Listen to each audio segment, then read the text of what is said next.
শত শত বৃক্ষ ছিল, কিন্তু গত 3 মাস আর আসা হয়নি। এর মধ্যে আজকে এসে দেখি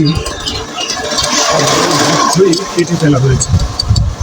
পাহাড়ে বৃক্ষ, পাহাড়ে পাহাড়, পাহাড় আর বৃক্ষের এমন করুণ পরিসমাপ্তি দেখে হাহাকার লাগে। কি চায় মানুষ? মানুষ কোথায় যেতে চায়? মানুষ কি করছে? এই যে দেখুন, পাহাড়ের মাটি কেটে নিয়ে যাচ্ছে।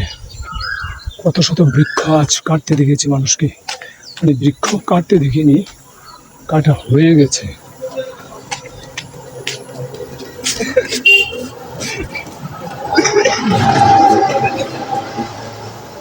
6 মাস পরে এলে একদিন দেখব যে এই পাহাড়টিও অর্ধেক হয়তো আর নেই।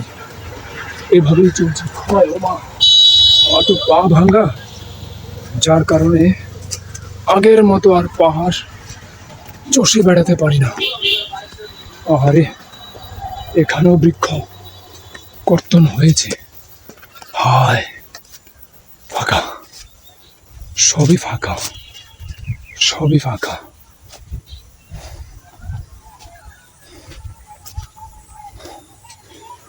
কতদিন পরে এলাম।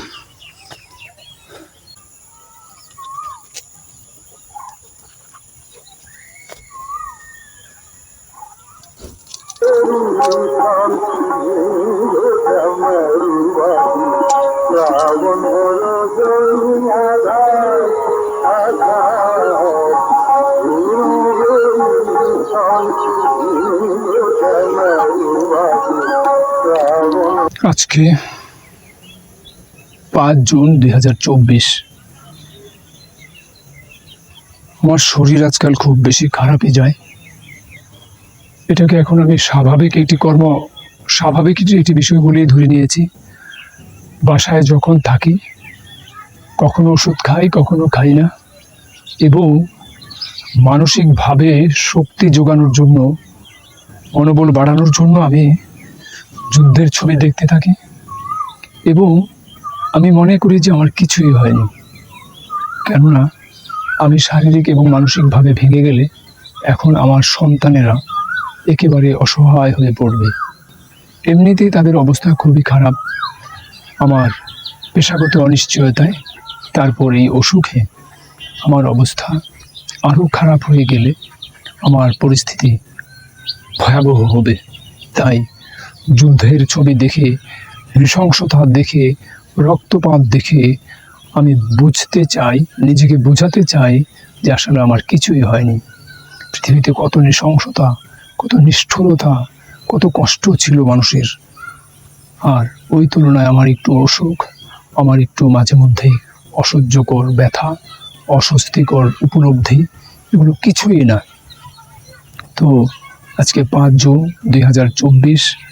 আমি একটু আগে, এখন সন্ধ্যা প্রায় হয়, একটু আগে বাসা থেকে বের হয়ে এসেছি। আজকে 14গ্রাম উপজেলায়, কুমিল্লা জেলার 14গ্রাম উপজেলায় উপজেলা নির্বাচন আমার যাওয়ার কথা ছিল, কিন্তু আমি যেতে পারিনি অসুস্থতার জন্য। এবারের উপজেলা নির্বাচনের একটিতেও আমি অংশগ্রহণ করতে পারিনি। মূলত অসুস্থতা আমাকে একেবারেই বাসায় ফেলে রেখেছে, কিন্তু আমার বাসায় থাকতে একদমই ভালো লাগে না। এই মুহূর্তে আমার ব্যথা একটু কম, তুলনামূলক কম, এবং ওষুধ খেয়ে আসলে ব্যথাটা হ্রাস হয়েছে। তখন আমি ভাবলাম যে আমি একটু ঘুরে আসি। আমার ঘুরে আসা বলতে শহর থেকে দূরে, শহর থেকে বের হয়ে কুমিল্লা বিশ্ববিদ্যালয়ের সংলগ্ন লালমাই পাহাড়ের কোথাও না কোথাও একটু নিসর্গের কাছে, এবং একা একাই। আজকেও আমি যখন ময়নামতি জাদুঘর, শালবন বিহার পার হয়ে এখন আমি যেখানে দাঁড়িয়ে রয়েছি, এই জায়গাটি লালমাই পাহাড়ের একটি খণ্ডিত অংশ। আমার পেছনে যে ভবনটি দেখা যাচ্ছে, এখানে আমি অনেকবারই এসেছি, আমার অনেক ভিডিওতে আপনারা দেখেছেন যে এই ভবনটি কুমিল্লা বিশ্ববিদ্যালয়ের একাডেমিক এবং প্রশাসনিক ভবন। তো আমি এখানে প্রায় সময়ে নির্জনতার জন্য, অথবা ভালো লাগার জন্য, অথবা সবুজ দেখার জন্য, অথবা সন্ধ্যায় একটু সূর্যাস্ত দেখার জন্য চলে আসি। তো আজকেও এলাম। আসার পথে বুক ভেঙে গেল একটি নিদারুণ দৃশ্য দেখে। যে পথ দিয়ে হাঁটতে অন্ততপক্ষে শত সহস্র বৃক্ষ ছিল, সবগুলো কাটা হয়েছে। বিগত 6 মাস আমি এই পাহাড়ে উঠিনি। আমার মনে হয় এর মধ্যেই গাছগুলো, বৃক্ষগুলো কর্তন করা হয়েছে।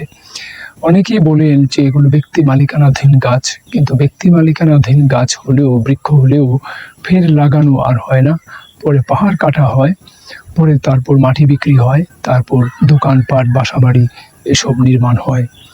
তো এইভাবে সবুজ কমছে, পাহাড় কমছে, কারোর কোনো মাথা ব্যথা নেই, সবাই মেনে নিচ্ছে, তো শব্দটি পর্যন্ত নেই। এই পাহাড়ে, লালমাই পাহাড়ের বিভিন্ন অঞ্চলে কত যে পাহাড় ছিল এবং কত যে বৃক্ষ ছিল, ক্রমাগত কমছে, অতি দ্রুত গতিতে কমছে। আমার শৈশবে, তখনও আমি 2য় শ্রেণীতে পড়িনি, কিন্তু স্মৃতি বেশ টনটনে। আমার বাবার সঙ্গে প্রথম আমি এই ময়নামতি জাদুঘরে, শালবন বিহারে এবং এই লালমাই পাহাড়ে এসেছিলাম। সেটি সম্ভবত 1980 সাল, অথবা এর আগে পরেও হতে পারে। আমি ওই সময়টা এসে যে পরিমাণ ঘন সবুজ, অরণ্য, পাহাড়, নিসর্গ, পাখির কলকাকলি এসব দেখেছিলাম, আজকে আমি ভাবতেও পারছি না। সেই যে পাহাড়, সেই যে সবুজ, সেই যে অরণ্য, আজকে এর ধারে কাছেও নেই। আজকে এখানে লোকালয়, এখানে অনেক রকমের বসতি, বাণিজ্য বিশ্ববিদ্যালয়ে হয়েছে বটে, কিন্তু নিসর্গের কাছে যাওয়া বলতে যা বোঝানো হতো, সেসব আর এখন নেই।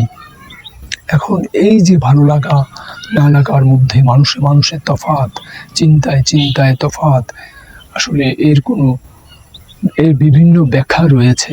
কিন্তু আমি যখন শৈশবে একটি গ্রামেও ছিলাম, তখনও আমার কিছু নিসর্গ প্রীতি, পাখি প্রীতি, অথবা শিল্প প্রীতি, চলচ্চিত্র প্রীতি ইত্যাদি ছিল। আজকে এত অত্যাধুনিক যুগে বসেও যখন একটি যুবক ছেলে, শিক্ষিত ছেলে সত্যজিৎ রায়ের নাম শুনে না, অথবা তার একটি বানানো ছবি দেখে না, তখন আমি অবাকই হই যে আসলে এক রাষ্ট্রে বসবাস করেও একই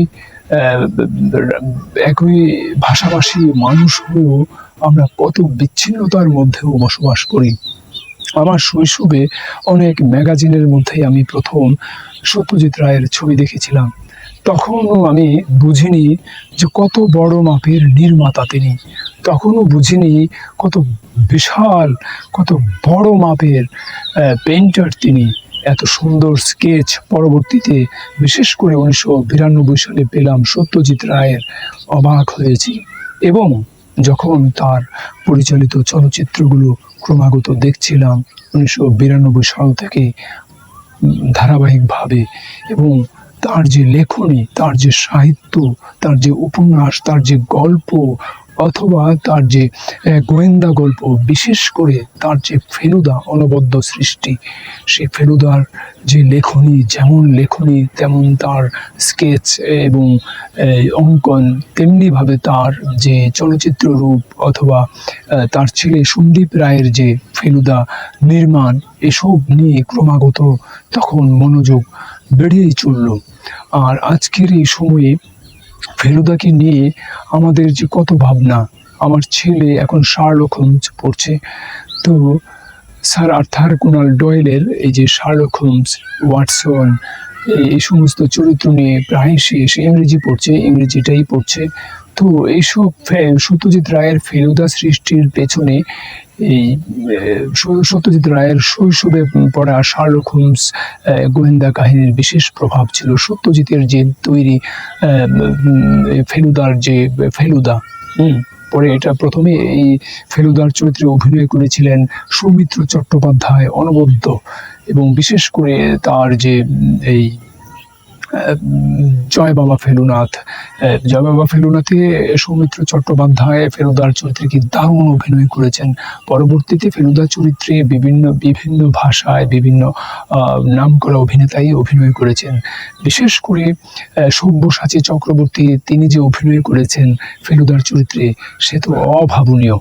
তো এই সত্যজিৎ রায় যে ফেলুদা লিখলেন, সেই ফেলুদা গোয়েন্দা কাহিনী, তার যে প্রভাব ভারতবর্ষে বাংলা ভাষাভাষী মানুষের কাছে, এবং আজকে শুধু বাংলা ভাষাভাষী মানুষের কাছেই নয়, এই ইংরেজিতেও এর অনুবাদ হয়েছে। তো সব কিছু মিলিয়ে এই ফেলুদার কথা যা বলছিলাম, গোয়েন্দা কাহিনী, ফেলুদার অন্যতম চরিত্র হলো গোয়েন্দা ফেলুদা। ফেলুদার উচ্চতা প্রায় 6 ফুট, ফেলুদা অবিবাহিত, ফেলুদা সিগারেট খায়, ফেলুদা কোথাও যাওয়ার আগে ওই জায়গাটি সম্পর্কে স্টাডি করে, এবং তার যে খুড়তুতো ভাই, তার ফেলুদার সহকারী, যার নাম তোপেশ রঞ্জন অথবা তুপসে, ফেলুদা তাকে তুপসে বলে, খুড়তুতো ভাই তুপসে বলে ডাকে। তার যে অভিনয়, অনবদ্য অভিনয়, এবং জটায়ু, সত্যজিতের ফেলুদা চরিত্রের একটি বিশেষ চরিত্র জটায়ু। জটায়ু একজন লেখক, তার গোয়েন্দা কাহিনী তিনি লেখেন, কিন্তু গোয়েন্দা কাহিনীর যদিও এগুলি বেস্ট সেলারও হয়, এই বইগুলো বেশ চলেও জটায়ুর বই, কিন্তু এই বইগুলোর মধ্যে কিছু খুঁত থেকে যায় এবং এগুলো আবার ফেলুদাই বলে দেন, শুধরে দেন।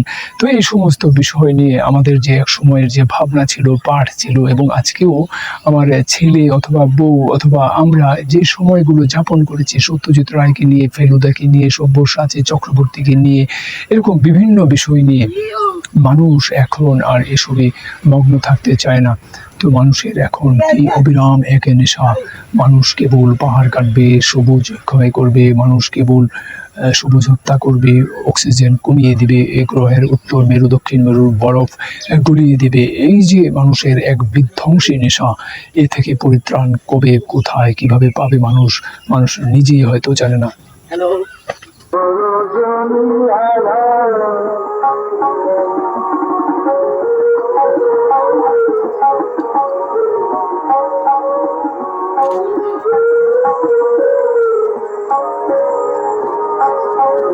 তুমি মাধব, কোথা তুমি শ্যামরা, কোথা তুমি মাধব, কোথা তুমি শ্যামরা, শ্যামরা,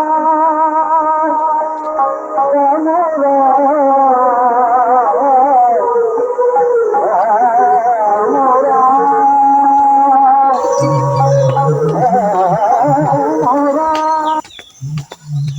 কি নাম, কি নাম তোমার?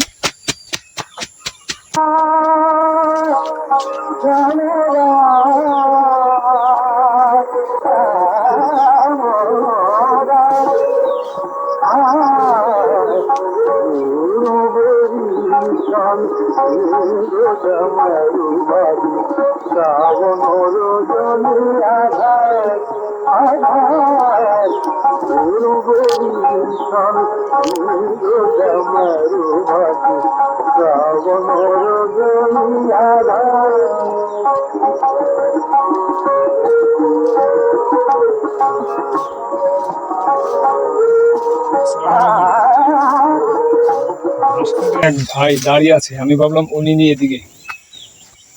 আপনি আপনার বাসা কোথায়? আমার বাসায় দিকে। কি করেন আপনি? আমি কাজও করি, ফসলও করি। আপনার বাড়ি এদিকে না এদিকে? বাসায় মানে জন্মভূমি এদিকে? জন্মভূমি আনো, বাসা আনো, সব আনো। মানে আদি ঠিকানা এখানে? এখানে সব। কি নাম ভাইয়ের? আমার নাম হলো সফল। স্বপন। তাহলে আপনাদের এই গ্রামটার নাম কি পড়ছে? এটা বর্তমানে সালমানপুর করতে। সালমানপুর। তাহলে পেশা হলো কৃষি, হ্যাঁ? পেশা কিছু না, দাদার কাজ করি, এমনিতে ফসলও করি। আচ্ছা আচ্ছা। পাহাড়ের মধ্যে কোনো ইয়ে আছে নি, কৃষি আছে নি এখন এই মুহূর্তে? এই যে আমার সামনে খেতে। এই সবজি? ও, এটা আমার এই নতুন করে এসেছে।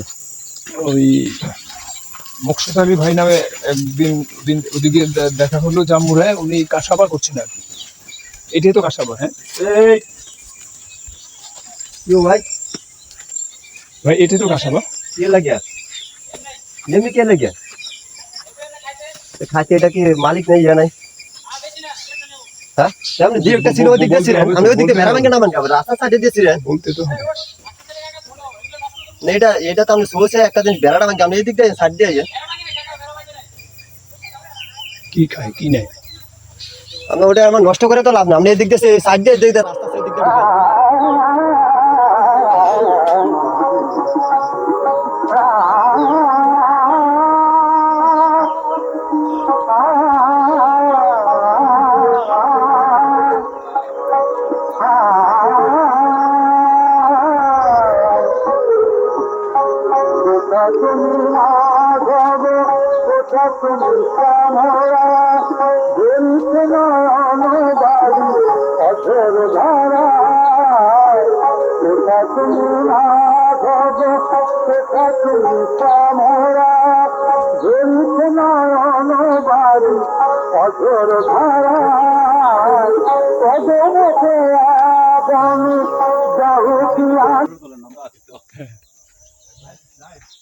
না লাইভ না, এমনি রেকর্ড।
আসসালামু আলাইকুম,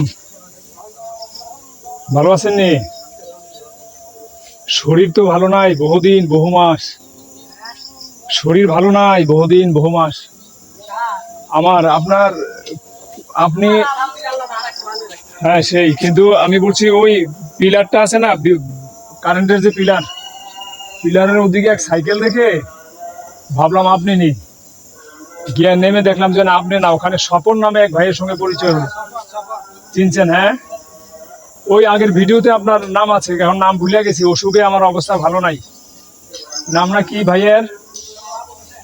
আবুল হোসেন ভাই, অনেকদিন পরে আসছি, একটু হেঁটে যাই। আছেন কতক্ষণ? আরো আগে যেতেন? হ্যাঁ, আচ্ছা আচ্ছা।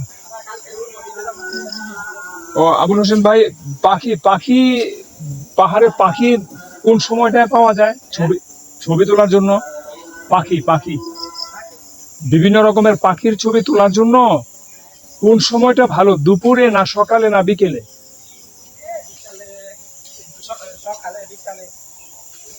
মানে বিরল কোনো, মানে রেয়ার কোনো পাখি আছে নি? বিরল মানে একেবারে অজানা সুন্দর পাখি নাই? পাখি বিলুপ্ত হয়ে গেছে? হ্যাঁ, পাখি নাই? হ্যাঁ, সিল দেখতাম সিল চিল নাই, সিল এখন দেখি ওই যে এটা সময় বিচার নাই এটা সময় চিন্তা হাসানি হইতে পারে। আর এই কথাটা আপনি এই কথাটা কোথায় জানছেন? যে দেশে বিচার নাই সে দেশে চিল নাই। হ্যাঁ, এটা মানে সিল নাই আচ্ছা শকুনও তো নাই, মানুষের হুগুন্নি কয় আর কি, শকুন শকুন নাই একেবারে। আমি এত গরম কেন বুঝেন না হ্যাঁ, এত অবস্থা আমাদেরকে আল্লাহ কেন এত কষ্ট দিতেছে কিন্তু গাছপালাও তো কাটে। আজকে আসার সময় লালমাই উদ্যানের প্রথম গেটের ওদিকে দেখলাম প্রচুর গাছ কাটা হয়েছে। আমি ওই স্বপ্নচূড়া পার্কটা আছে না, এই স্বপ্নচূড়া পার্কের কাছে দেখলাম যে অনেক গাছ, প্রায় 100 গাছ কেটে ফেলা হয়েছে। তো গাছ কাটলে তো এমনিও গরম পড়বে। গাছ কাটবো আবার লাগাইবো লাগায় কিনা, লাগায় কিনা। লাগাই আচ্ছা তাহলে পাখি আগে যত পাখি দেখ, পাহাড়ে আগে এত গাছ আছে না আচ্ছা আগে যত পাখি দেখতেন অত পাখি নাই আর। হ্যাঁ, এখন এত দেওয়া যায় এমন কোন পাখি দেখতেন যে বেশ সুন্দর পাখি আগে আগে? আগে যা দেখতাম আমি চন্দনের চা বা মনে করেন ইনসুলিটটা রয়্যাল পাখি হুম, কোয়েল পাখি এগুলোই দেখতাম তারপর কাক হেঁচা না এগুলো তো আছে, কিন্তু একেবারে বিরল পাখি, যেই পাখিগুলো সচরাচর দেখা যায় না, দেখি না নাই। হ্যাঁ, আচ্ছা আবুল হোসেন ভাই তাহলে যাই এখন। হ্যাঁ, নামাজ পড়বেন না সামনে গিয়ে। নামাজ পড়বেন আল্লাহর কাছে বলবেন তুমি ভালো জন্য আল্লাহ ভালো রাখবেন জি জি, আল্লাহ তাআলা ভালো রাখতে পারলে ভালো খাবার খেতে আর বেশি টাকা অবশ্যই দোয়া করবেন। আল্লাহ হাফিজ।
Oh,